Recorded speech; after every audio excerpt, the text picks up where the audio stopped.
Pemirsa, Kepala Dinas Pendidikan Kota Makassar Muhyiddin membenarkan isu gaji honorer di Dinas Pendidikan Kota Makassar yang belum dibayarkan selama 3 bulan.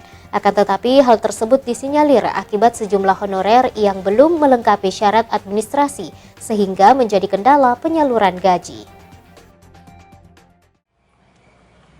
Beberapa hari terakhir ramai kabar terkait gaji tenaga honorer di Dinas Pendidikan Kota Makassar yang belum dibayarkan selama 3 bulan. Hal tersebut diungkap oleh salah satu akun Instagram Puput Puspitasari yang mengaku sebagai tenaga honorer Dinas Pendidikan Kota Makassar dan gajinya belum dibayar selama 3 bulan. Menanggapi hal tersebut, Kepala Dinas Pendidikan Kota Makassar Muhyiddin ikut membenarkan kabar tersebut.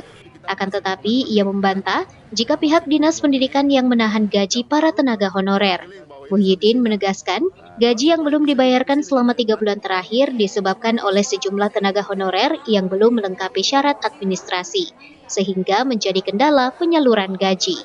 Pertama, saya perlu sampaikan bahwa Dinas Pendidikan itu saya sudah menandatangani SK kolektif, kemudian petikan itu kami sudah tanda tangan 1948. Dan penyerahan SK kami juga sudah bulan lalu, ya, kami sudah berikan kepada mereka untuk petikan, dan sampai hari ini masih ada 80, ya, laporan kemarin itu masih ada 89 orang belum mengambil SK-nya. Yang kedua, proses pencairan kami sudah mintakan tambahan uang ke BPKAD Kota Makassar terkait dengan pembayaran. Uangnya sudah ada. Nah, sekarang kami sudah buat daftar, namun ini masih ada terkendala karena masih ada 100 orang belum melaporkan rekening BPD-nya.